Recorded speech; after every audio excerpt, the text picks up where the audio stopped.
Halo semuanya. Jangan sampai kelewatan, karena hari ini kita gak bakal bahas karakter musiman yang bakal dilupakan dalam 2 bulan. Gak main-main. Kali ini kita bakal menguliti habis sosok ratu mimpi buruk yang sesungguhnya, sosok wanita yang bisa bikin iblis sekalipun ketakutan setengah mati. Kita bakal bahas Mio, si laba-laba hitam bencana. Tapi hapus dulu gambaran cewek cantik hobi mengatur yang kalian lihat di anime. Karena di sini gue bakal bongkar semua fakta tersembunyi yang cuma ada di novel ringannya. Kalau kalian pikir Mio cuma sekadar pelayan yang jago masak karena jatuh cinta, siap-siap saja. Gue bakal buktiin kalau dia adalah monster paling mengerikan dan paling overpower di seluruh dunia Makoto Mizumi. Perhatikan baik-baik, karena pembahasan ini bakal bener-bener seru. Buat memahami sosok Mio, pertama-tama kita harus tahu dulu apa itu rasa lapar bencana yang sering disebut orang tapi jarang dijelaskan secara detail. Bayangin kayak begini. Kamu lahir sebagai monster yang buta. Gak punya ibu, gak punya teman, bahkan gak punya satupun kenangan indah. Satu-satunya hal yang kamu rasakan sejak pertama kali membuka mata adalah kekosongan di dalam perut yang rasanya lebih menyiksa daripada neraka. Di novelnya dijelasin kalau Mio hidup ribuan tahun dalam kondisi gila total akibat rasa lapar ini. Bayangin, ribuan tahun.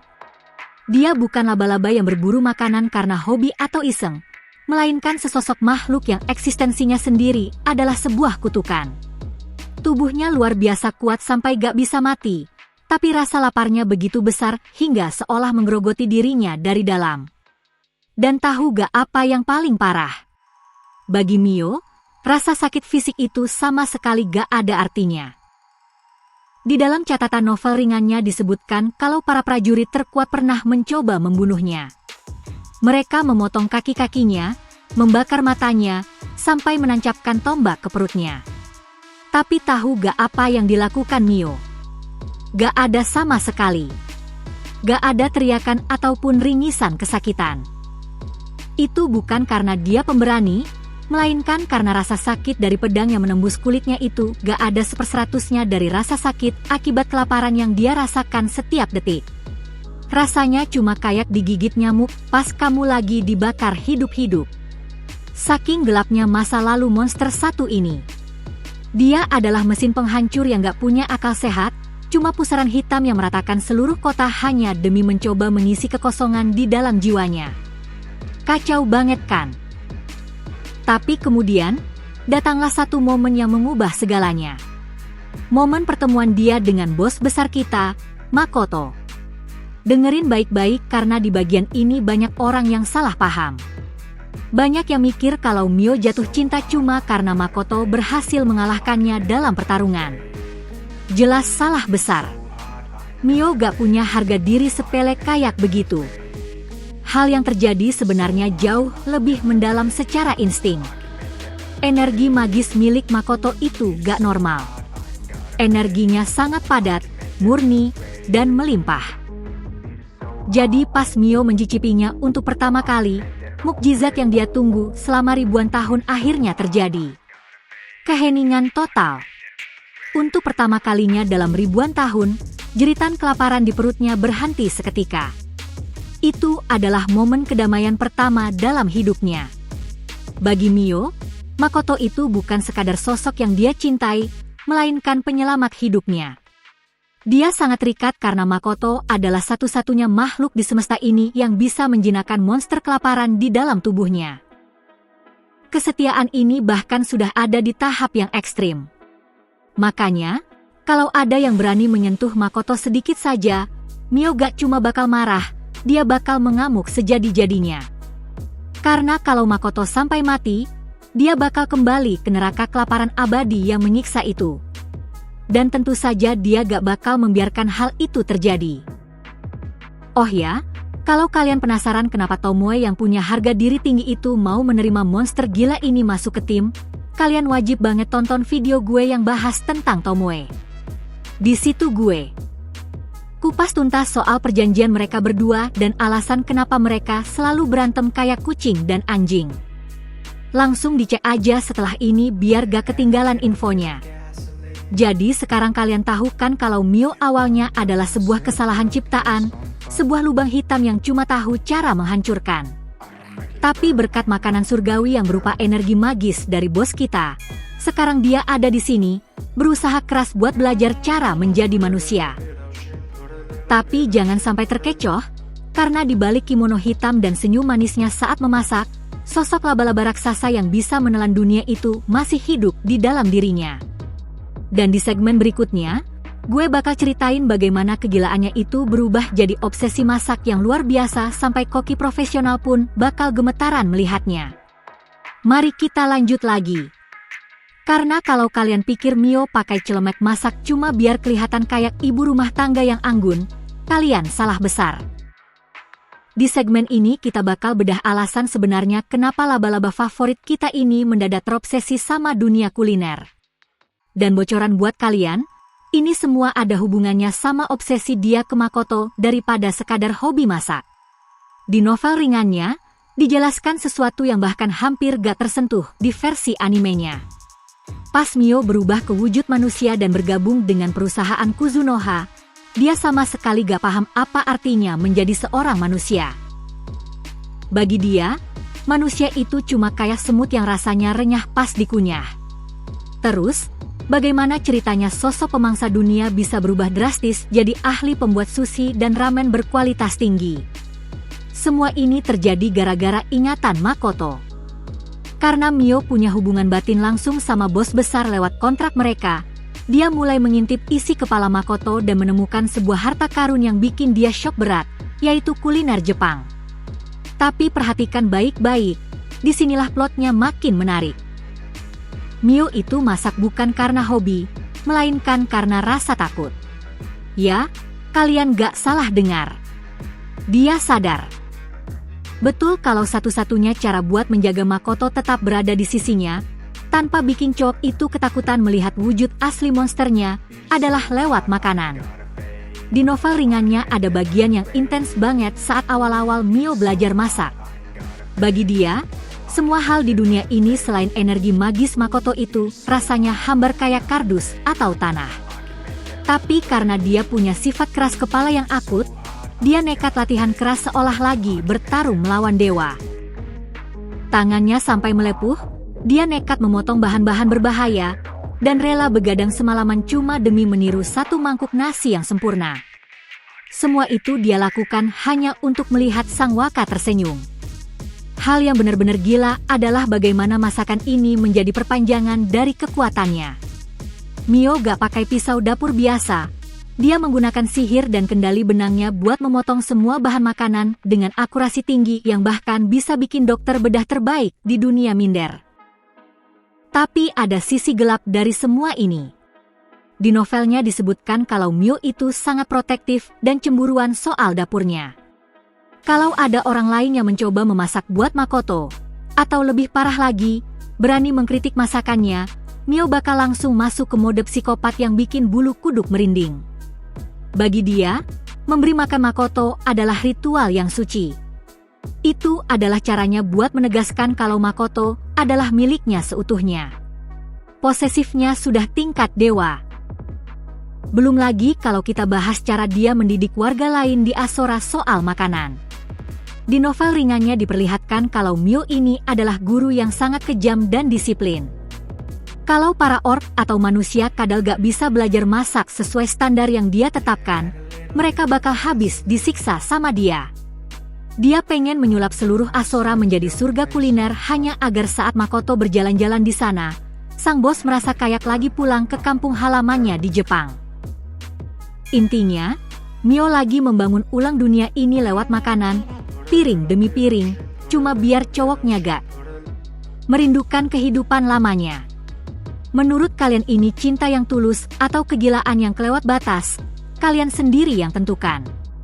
Tapi tunggu dulu, sebelum kelupaan, kalau kalian pengen tahu kenapa Makoto bisa sampai trauma dan kangen banget sama makanan dari dunianya, kalian wajib banget tonton video gue yang bahas tentang kehidupan Makoto sebelum terlempar ke dunia ini. Di situ kalian bakal paham kenapa Mio sampai berjuang mati-matian buat memuaskan selera makan bos besar kita. Jadi sekarang kalian paham kan? Mulai sekarang, kalau kalian melihat Mio lagi membawa piring makanan, jangan cuma menganggap dia sebagai koki yang imut.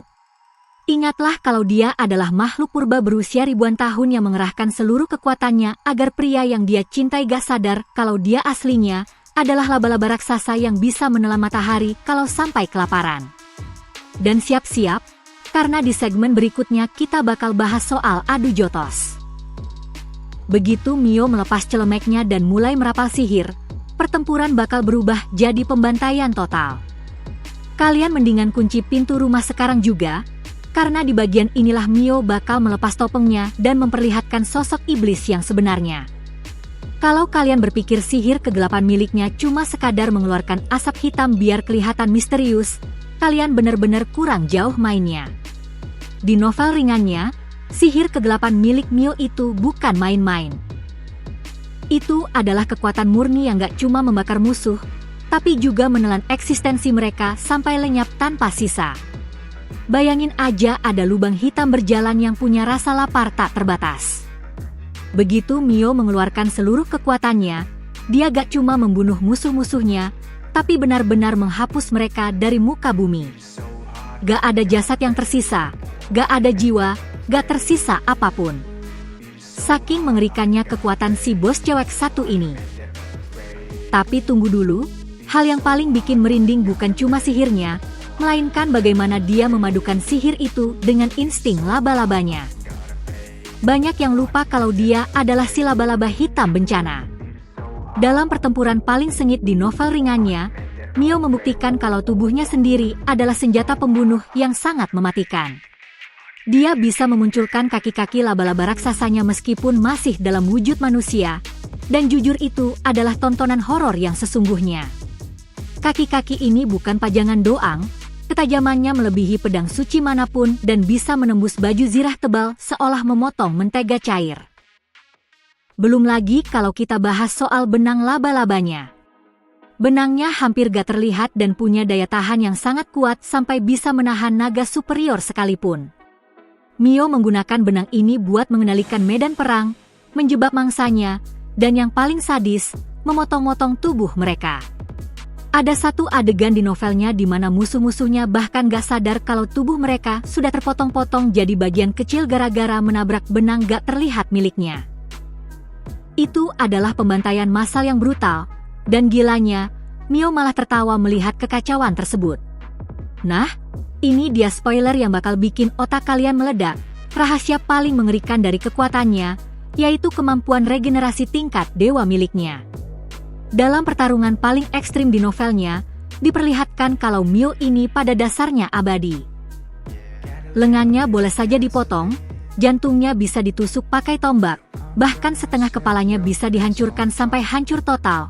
Tapi tebak apa responnya? Dia malah tertawa.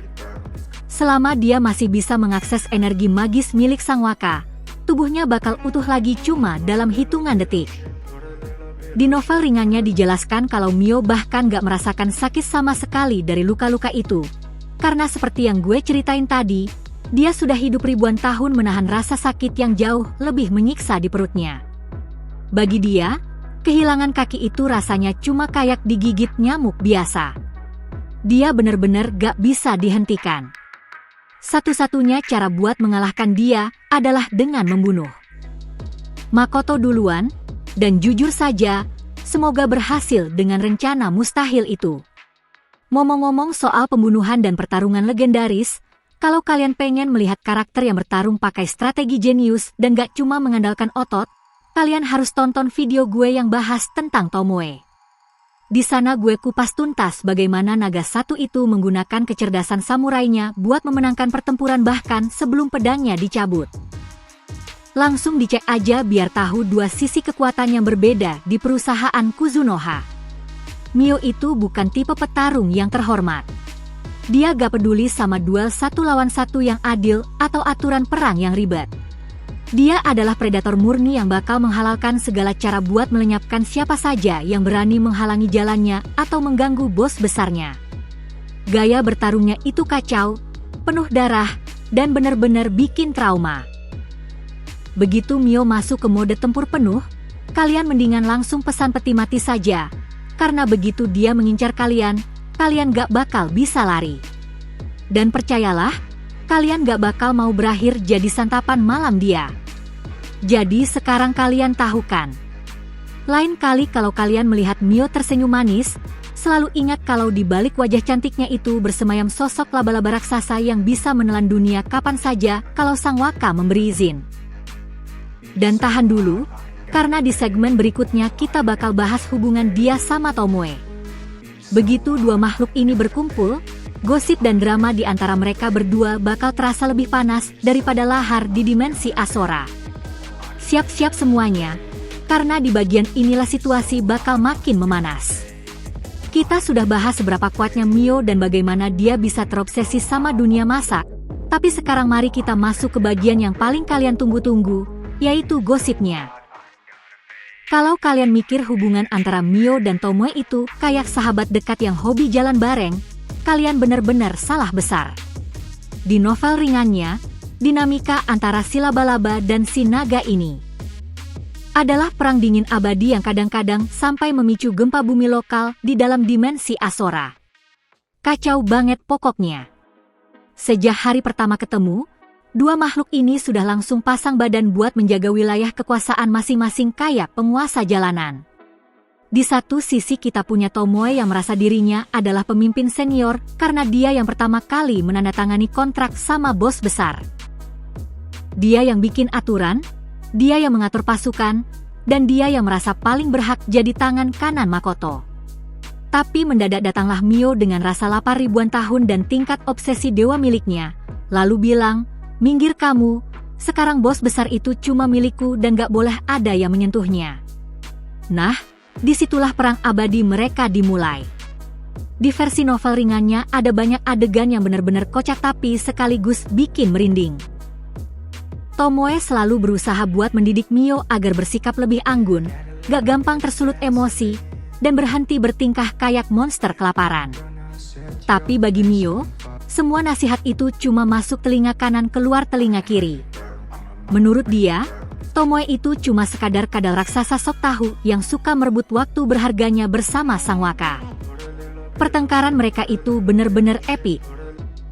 Mereka memang gak selalu baku hantam pakai kekuatan penuh, tapi adu argumen di antara keduanya punya tekanan magis yang sangat besar sampai-sampai para orc dan kurcaci di Asora bakal langsung lari berhamburan biar gak terkena sambaran petir atau benang sutra nyasar secara tidak sengaja. Tapi ada satu rahasia yang cuma diketahui sama para pembaca novel ringannya. Meskipun mereka berdua hobi banget berantem dan saling menjatuhkan, sebenarnya ada rasa hormat yang sangat mendalam di antara mereka. Ya, percaya atau tidak, itu faktanya. Tomoe tahu betul kalau situasi di luar sana berubah jadi sangat berbahaya. Satu-satunya sosok yang bisa dia percayai buat menjaga punggungnya tanpa ragu adalah si laba-laba gila ini. Dan Mio, meskipun sangat gengsi buat mengakuinya, tahu kalau Tomoe adalah satu-satunya makhluk yang punya otak jenius agar perusahaan Kuzunoha gak bangkrut dan hancur berantakan. Mereka itu kayak minyak dan air tapi berada di dalam satu mesin yang sama. Mereka saling membutuhkan agar Makoto gak stres menghadapi beban tanggung jawab yang begitu besar. Bagian yang paling lucu adalah saat mereka berdua mulai bersaing buat mencari perhatian Makoto. Di novelnya disebutkan kalau Tomoe berhasil membawakan sebuah barang langka buat Makoto. Mio bakal langsung pergi ke dapur dan memasak 10 menu makanan mewah sekaligus cuma karena gak mau kalah saing. Ini adalah kompetisi siapa pelayan terbaik yang terkadang sudah di luar akal sehat. Makoto sendiri sampai sering kebingungan harus berbuat apa karena dia tahu kalau dia memuji salah satu dari mereka, yang satunya lagi bakal langsung membakar seluruh hutan gara-gara cemburu buta. Tingkat stresnya benar-benar melegenda. Ngomong-ngomong, kalau kalian pengen tahu kenapa Tomoe merasa punya hak penuh buat mengatur Mio dan bagaimana cerita awalnya dia sendiri bisa takluk sama kekuatan Makoto, kalian wajib banget tonton video gue yang bahas khusus tentang Tomoe. Di situ gue jelasin kenapa naga satu ini merasa jadi bos di wilayah tersebut dan kenapa gak ada yang berani menentang perintahnya. Rivalitas antara Mio dan Tomoe ini bisa dibilang adalah nyawa dari dimensi Asora. Tanpa adanya pertengkaran, rasa cemburu, dan kegilaan mereka berdua, petualangan Makoto bakal terasa hambar dan gak bakal seseru ini. Tapi jangan sampai salah paham, karena begitu ada pihak luar yang berani macam-macam atau berniat buruk kepada bos besar kita, dua makhluk ini bakal langsung menghentikan perang dingin mereka dan berubah menjadi duet paling mematikan di seluruh semesta. Kasihan banget buat siapa saja yang nekat bikin mereka berdua mengamuk bersamaan. Kalau kalian sendiri ada di tim mana nih? Tim naga atau tim laba-laba? Langsung tulis pilihan kalian di kolom komentar ya.